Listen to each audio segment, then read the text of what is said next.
What is up, guys? Back with another video. If you like the video, at the end you can subscribe, comment in the comment section.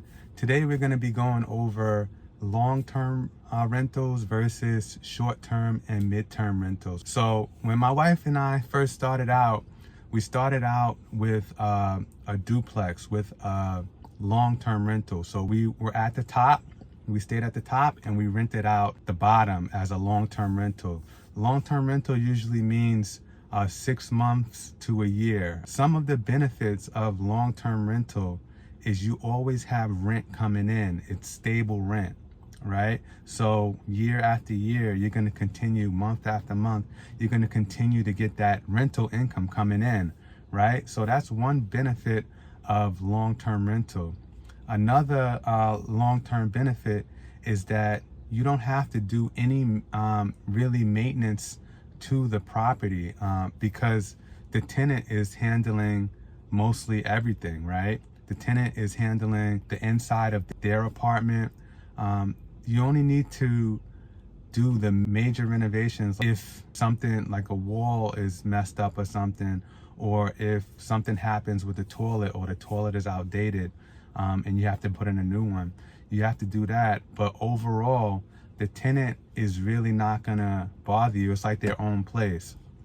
Another benefit to long-term rentals is that you have no utility bill, right? If you have a duplex and the person is renting below you, they're taking care of the gas, they're taking care of the utilities, they're taking care of the Wi-Fi, they're taking care of all of the utility expenses. So it's lower utility bill for you, and in turn that puts more money in your pocket. Let's go over some of the cons of long-term rentals. So one con that I see is that after someone moves out, you have to renovate the whole apartment. You have to paint, you have to do the flooring, whatever is out of date, you have to update it. So that's one con. Once somebody moves out, they've worn it out, right? So if it's 1 or 2 years or even more, the more years they stay, the more worn out your apartment will be. So you have to completely renovate it. Another con to long-term rental is it's stable rent coming in, but it's less than it would be if you rent it out by room or if you rent it out by short term. So say you rent out a 2-bedroom for maybe $1,200 a month or $1,400 to $1,400 a month. Long term would be that amount, $1,200 to $1,400. Midterm would be a little bit more, maybe $1,500 to $1,600.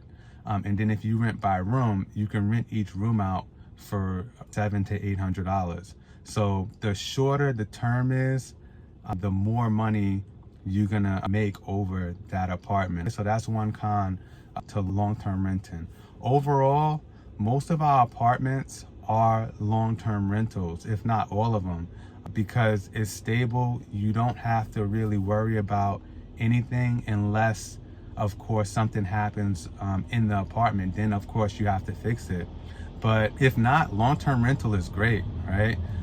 We've dabbled into midterm and short-term and long-term, and we've seen that overall the long-term rental is really the way to go. So let's get into midterm rentals.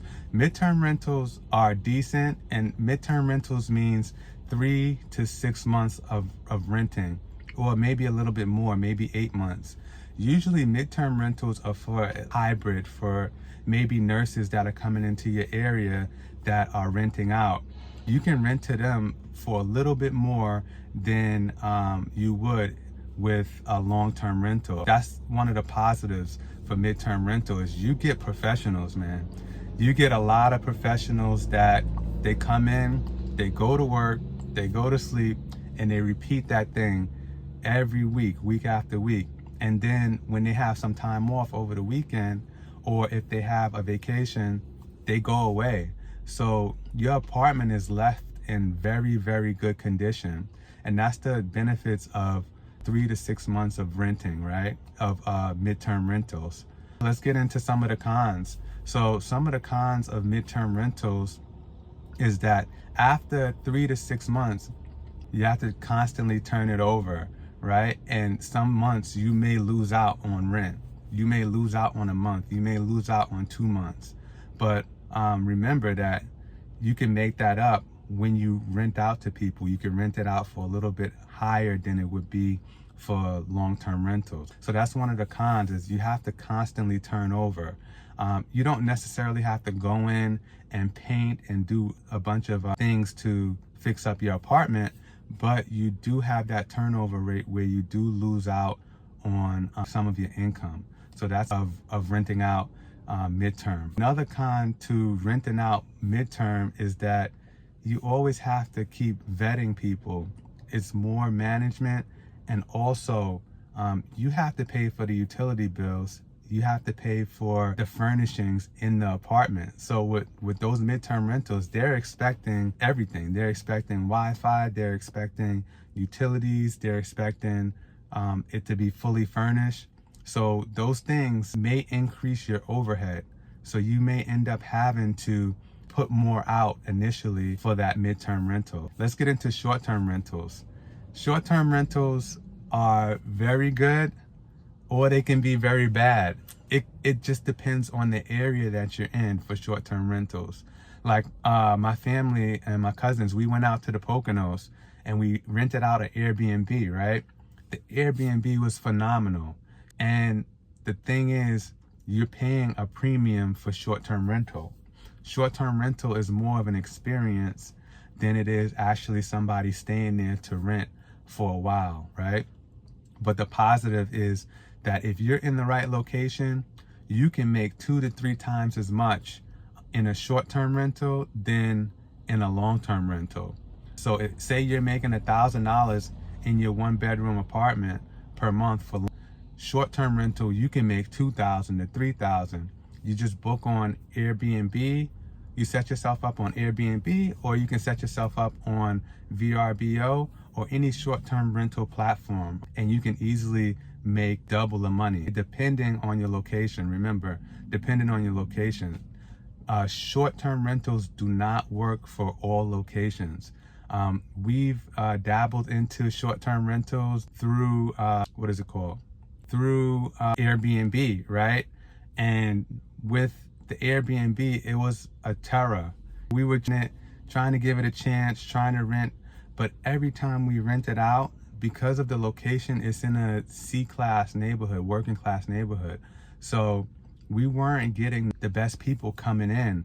And every time we get a booking, we're making a little bit more with the daily rentals, but then they will come and they'll destroy your couch, or they'll try to have a party. So just realize, guys, that short-term rental depends on the location. If you have a great location where people come and visit, and people are trying to pay the premium, that's great for short-term rental. If you're in a C-class neighborhood where you have going to work every day, you might want to stick to that midterm or that long-term rental, okay? That's all I have on short-term, midterm, and long-term rentals, guys. If you guys have any comments or any questions, comment below, like, subscribe, and Mr. Real Estate here. I'm signing out. God bless you guys. Later.